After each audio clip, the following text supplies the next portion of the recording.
Hello, welcome to నిజం news. Hyderabad పాత బస్తీలో మాయా గ్యాంగ్ ఆగడాలు మరోసారి కలకలం రేపాయి. పాత బస్తీలో మాయా గ్యాంగ్ వీరంగం, యువకుడిపై విచక్షణారహితంగా దాడి. పాత బస్తీలో మాయా గ్యాంగ్ అరాచకాలు రోజురోజుకి శృతి మించుతున్నాయి.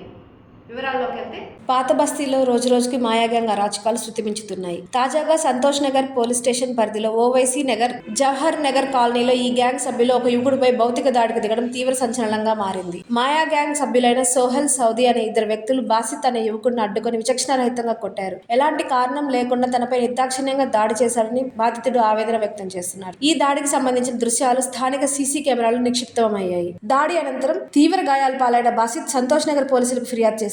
పోలీసులు కేసు నమోదు చేసుకుని చికిత్స నిమిత్తం బాధితుడిని ఉస్మానియా ఆసుపత్రులకు తరలించాడు. ఈ మాయా గ్యాంగ్ పై గతంలో Santosh Nagar is southern police station పరిధిలో అనేక కేసులు నమోదైనట్లు తెలుస్తుంది. వరుస అరాచకాలకు పాల్పడుతున్న ఈ ముఠాపై కఠిన చర్యలు తీసుకోవాలని స్థానికులు కోరుతున్నారు. ప్రస్తుతం పోలీసులు సీసీ ఫుటేజ్ ఆధారంగా నిందితుల కోసం గాలిస్తున్నారు.